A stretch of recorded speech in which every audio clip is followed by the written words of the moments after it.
So you will note that we've treated 3 problems so far. Okay, so we've so let me just title this boundary conditions.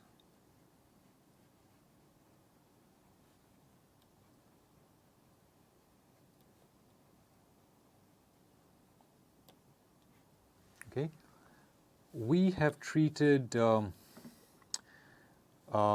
3 problems so far. We've looked at mechanics.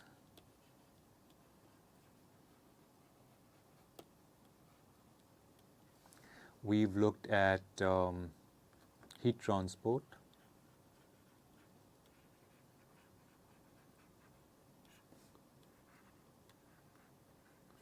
And now we're looking at mass transport.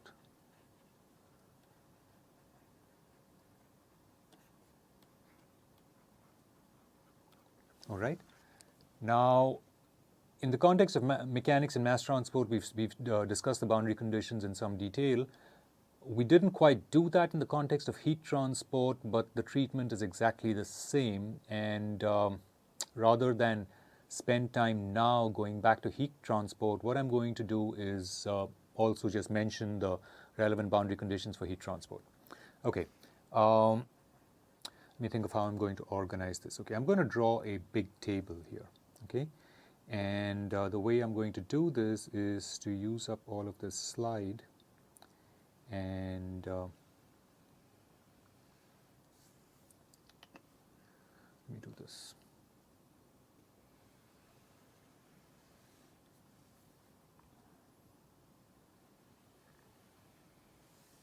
Okay. So along the top, I'm going to put down the specific type of problem. Okay, and let me say here I'm looking at mechanics, but let's suppose we're looking at nonlinear elasticity.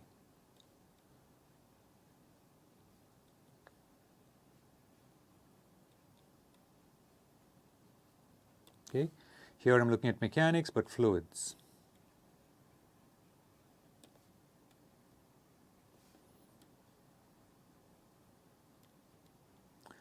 And proceeding chronologically in the way we've set up, the way we've developed our subject of continuum physics, I'm going to talk here of heat transport,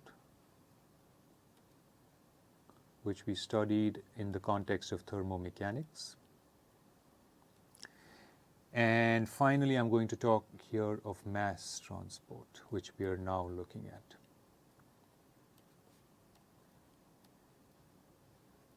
Okay.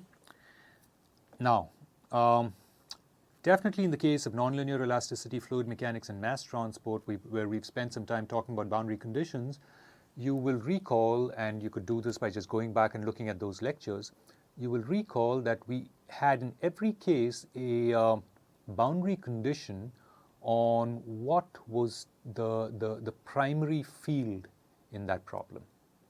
Okay. So let me even write out those primary field, actually let me write out the PDE for every problem. Okay, so for nonlinear elasticity, I will write it out in the context of the current configuration. So it was rho, let me see, it was second derivative with respect to time of oh, let me not do it this way.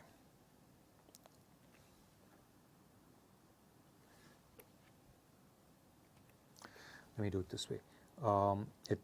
We had here the first derivative with respect to time of the velocity, but then we're doing this remembering that little x is equal to phi of capital X and time, right? So this really is a material time derivative of the velocity is equal to the divergence of sigma plus a body force. Okay. In the context of fluid mechanics also the problem is the same.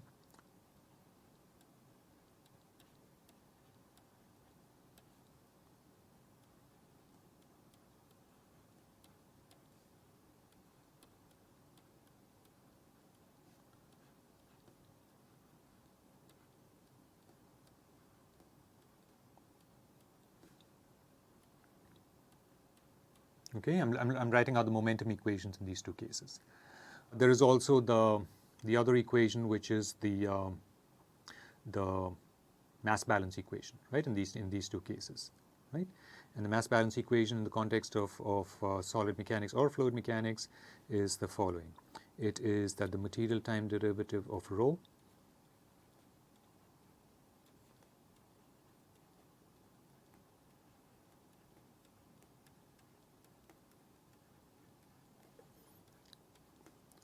plus rho divergence V equals 0, okay? And the same thing here.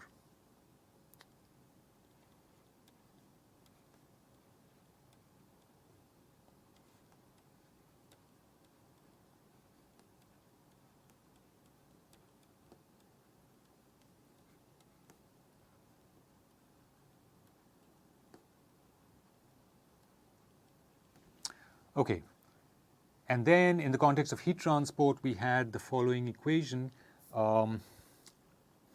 In its final form, we had an equation which took on the following appearance. It was right. It took on the form rho 0 C, where in that case C was our specific heat. Okay, we had here the material time derivative of the temperature.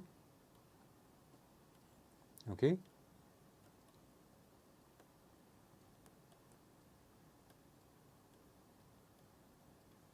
okay. This was equal to, I'm going to have to go down to the next line. It was equal to rho 0 R bar, where R bar was the local heating, minus J divergence of the heat flux. Okay, and in this case we had one additional term, okay, which was related to the second time derivative of sorry, not the second time derivative, the second derivative of our free energy function, which I believe in that case we were writing as chi.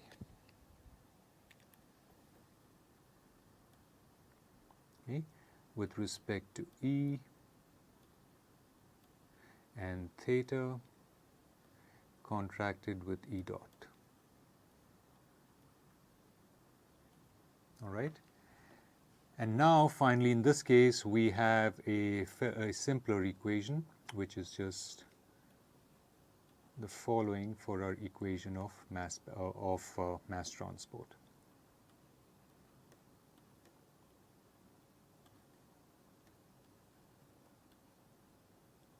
Okay, so these are the equations. I'm just going to put down the boundary conditions here. Okay, so in every case this is the equation. Now I'm going to start out by writing the boundary condition on the primary variable. Okay, in the case of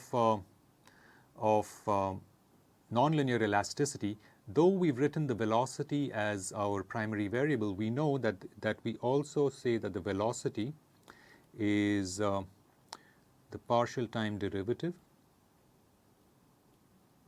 of the displacement u, which is parameterized as a function of reference configuration and time, so that partial time derivative is the same as the material time derivative. Right? Okay, so for nonlinear elasticity, if you remember, we specified a boundary condition on u. We said u equals u bar on partial of omega sub t sub u. Okay, and then we also had a boundary condition on the stress, and that was sigma n, sigma being the Cauchy stress, is equal to the traction, and I think we just refer to the traction as t. Okay, and we understand that this is not time, it's the traction.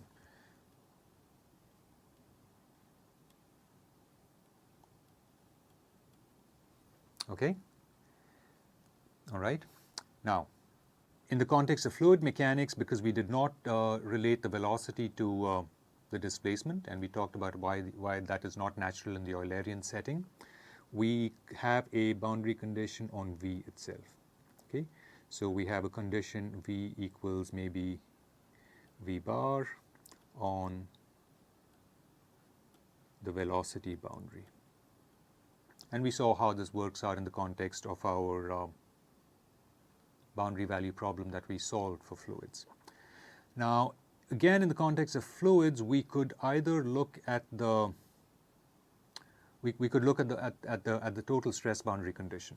Okay, so we have sigma n also equals some traction on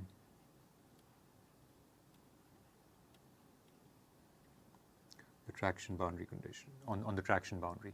And you will remember that in the context of the problem that we solved, the boundary value problem that we solved for fluids, because we were doing this decomposition of the stress into a viscous stress and a purely pressure component, we could reduce this last boundary condition into a condition on the pressure. Okay, but in general, this is the form.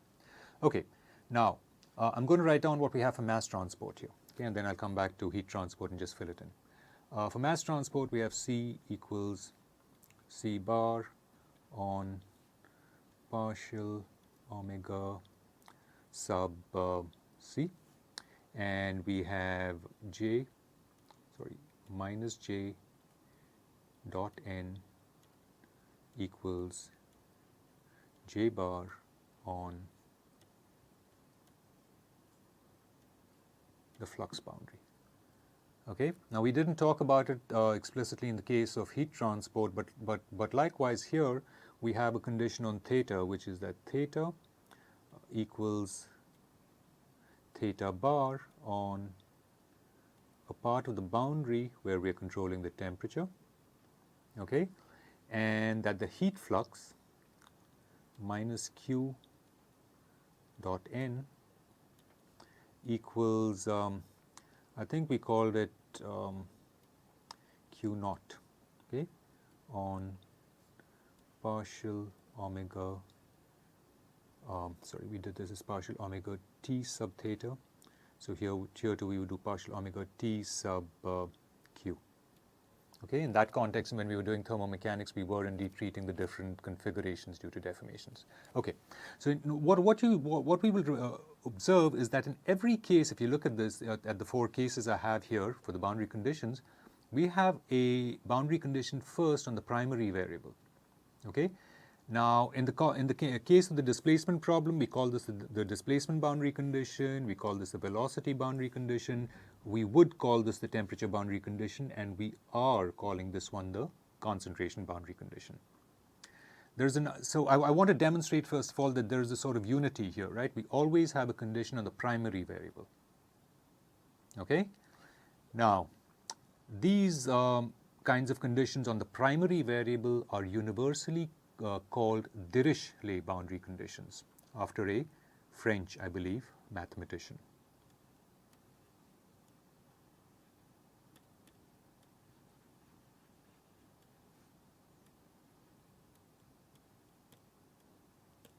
Okay, afraid I haven't left myself quite enough room, so I'm just going to write DBC here, okay, for Dirichlet boundary condition. Same deal, same thing here. Here I have enough, little more room. Okay, those are the Dirichlet boundary conditions. And then we have a condition on a variable that is sort of obtained through a constitutive relation involving the primary variable. Okay, so we have a condition in the case of mechanics, whether it's solid, whether it's nonlinear elasticity or fluid mechanics.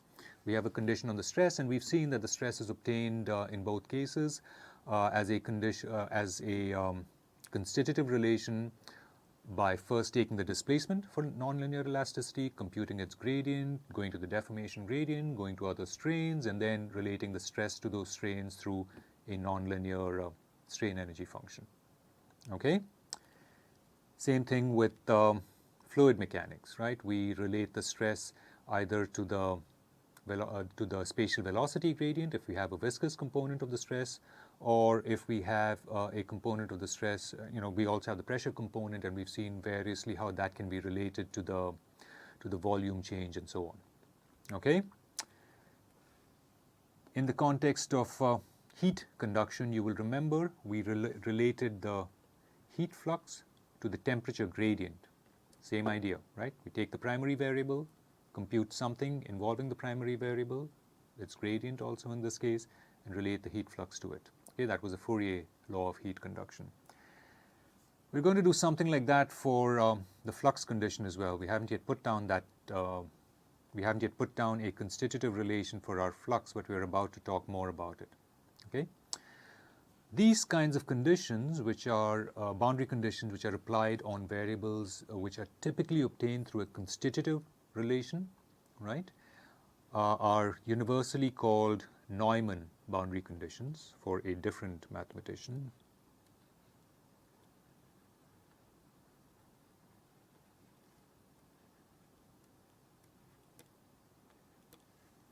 Okay, so I have enough room here.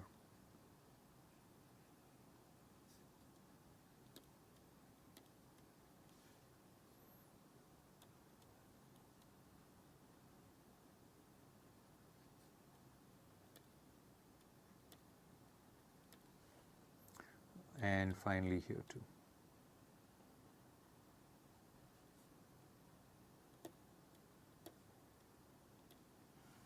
Okay.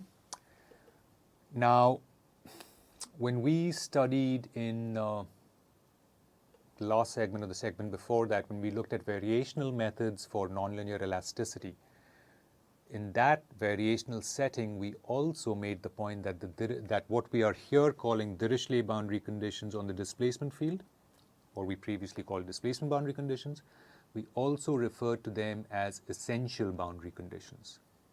Okay, and that particular nomenclature of essential boundary conditions came from the context of the variational treatment. So people will often refer to any Dirichlet boundary condition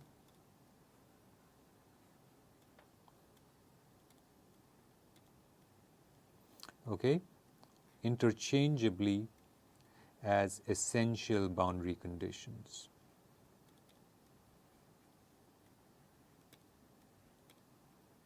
Okay? And when we did the variational principles for nonlinear elasticity, we saw why we may want to call them essential boundary conditions.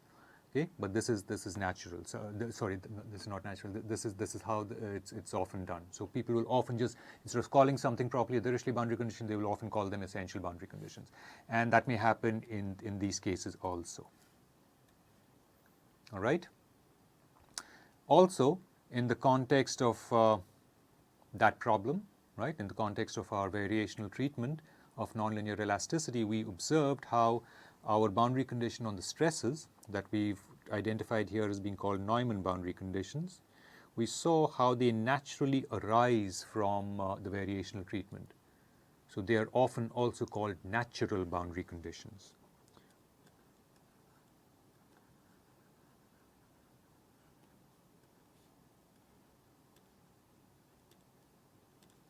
Okay, and often this nomenclature will be extended to all other Neumann boundary conditions.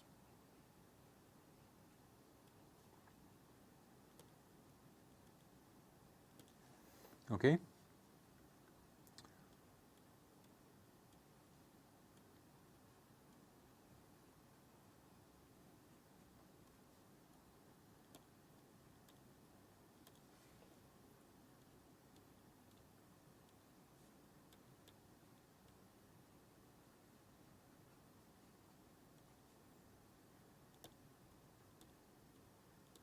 Okay. Mostly just terminology, but there is some basis behind it. And the nice thing is you've seen now, or we've seen now, how there is a certain unity of the way boundary conditions are specified. We always have something on the primary field, okay, And typically we also have something then on another field which is obtained from the primary field, typically through a constitutive relation. Okay, and then we've seen these names, typically Dirichlet or essential boundary conditions for conditions on the primary field, Neumann or natural boundary conditions for conditions on the derived field. Okay, we'll stop here for this segment.